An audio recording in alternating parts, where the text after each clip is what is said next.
A kí gbogbo ẹ̀yàn ọmọ káàárọ̀ oòjíire nínú lóko àti lẹ́yìn odi níbikíbi tẹ́ bá ti ń wò wá.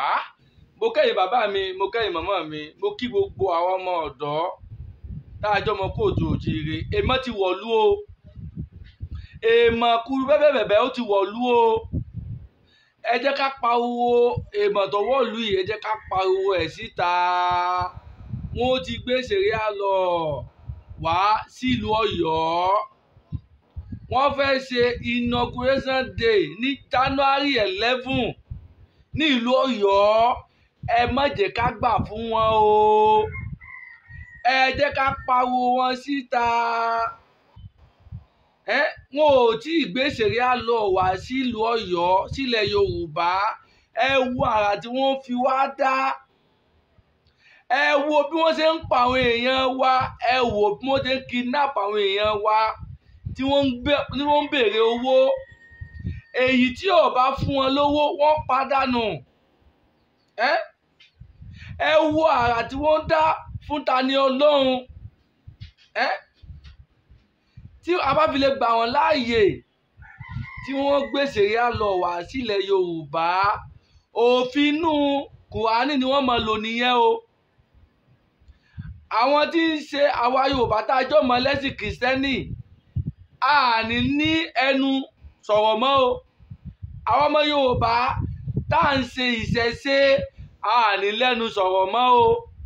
Tí wọ́n bá fi lè endorse Ṣẹ̀ríà lọ sílẹ̀ Yorùbá, gbogbo ẹ̀yin bàbá wa ẹ̀yin màmá wa ẹ má dákẹ́ o. Ẹ jẹ́ ká pa owó wọn síta. A fẹ́ Ṣẹ̀ríà lọ nílẹ̀ Yorùbá. A fẹ́ kí wọ́n gbé lọ sílẹ̀ Haúsá. Kò tí kò kàn wá pẹ̀lú Ṣẹ̀ríà lọ. A ní òfin tiwa nínànà tiwa gẹ́gẹ́ bí ọmọ Yorùbá. A ní òfin tiwa nílànà tiwa gẹ́gẹ́ bí ọmọ Yorùbá. Bó tilẹ̀ jẹ́ pé òbí Nàìjíríà òun ní gàdí wa, òun ní gùlù wa. Nínú òfin Nàìjíríà sì ní oníkálukú ó ní free of religion. Ó ní free of religion. Àwọn ọmọ Yorùbá ó ti ní bá ti ṣe nílẹ̀ káàárọ̀ oòjíire. Torí wípé ilẹ̀ Yorùbá ìlú ìṣẹ̀ṣe ni, kì í ṣe ìlú ìsìláàmù. Ẹ má jẹ́ ká gbà wọ́n láàyè kí wọ́n endorse Ṣẹ̀ríà lọ sí wa lórí nílẹ̀ Yorùbá. Ẹ jẹ́ ká pariwo wọn síta.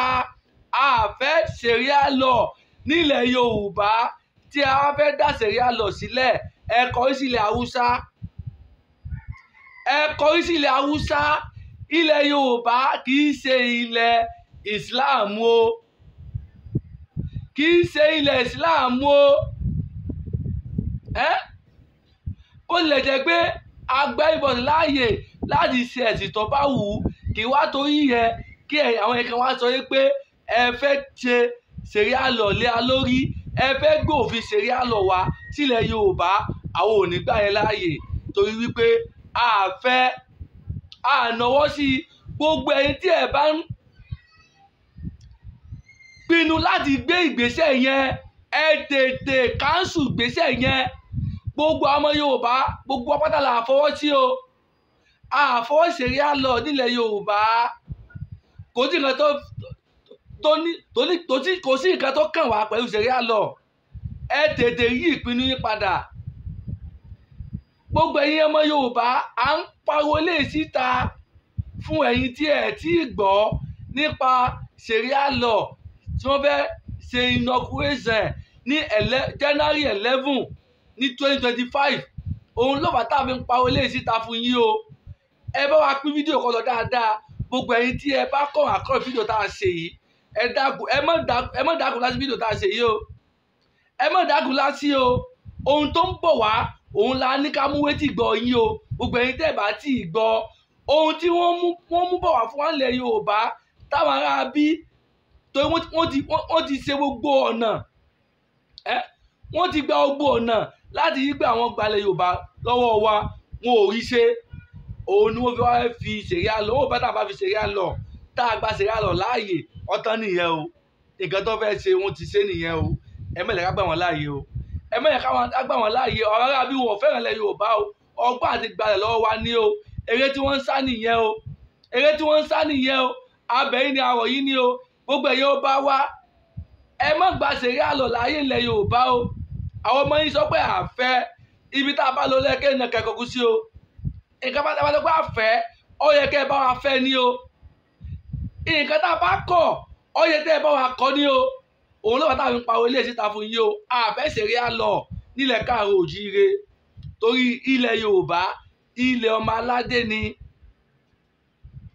kí lọ́kàn àgbọ̀yọ̀ ṣẹ̀ríà lọ oníkálukú ló ní ẹ̀tọ́ sí religion tó bá wù ú kí wọ́n tó bá àwọn kan wà tó bá wọn fẹ́ gbé ṣẹ̀ríà lọ wá ẹ̀yin kan wà á accept ẹ̀ tẹ́ bá dé accept eléyìí táwọn kìrìsìtẹ́nì náà bá lọ́pọ̀ àwọn náà ní ṣẹ̀ríà lọ àwọn náà ní òfin tàwọn náà lọ́tọ̀ táwọn náà bá tún gbé wá ṣẹ́dún ẹ̀dọ́ ọ̀sẹ̀ ni ìṣẹ̀ṣẹ̀ náà bákan náà gbogbo àti mọ̀ pé àwọn oníṣẹ̀ṣẹ̀ ńlá nílẹ̀ Yorùbá sọ́wọ́ bá ká gba òun kan báyìí láàyè tó dáa ká gba òun kan báyìí láàyè kò dá o àfẹ́ là fẹ́ o fún de yọ̀ ó jù báyìí lọ o gbogbo ẹni tẹ́ bá kọ́ àgọ́ fídíò yẹn bá pín ètò ìkọ́ lọ dáadáa bẹ̀yìn náà wọ̀nyí ni káwọn tí wọ́n ti mọ̀ nǹkan tí ń bọ̀ wálẹ̀ Yorùbá kí wọ́n ètè bá a mọ̀ sí sẹ́ni gbọ́ ẹtí kan ni ó kọ́ tẹ̀mí padà o ó kọ́ tẹ̀mí ní BMI TV show gbogbo yẹn ti BMI Ọláìtàn sẹ́ni gbọ́ ẹtí kan ni.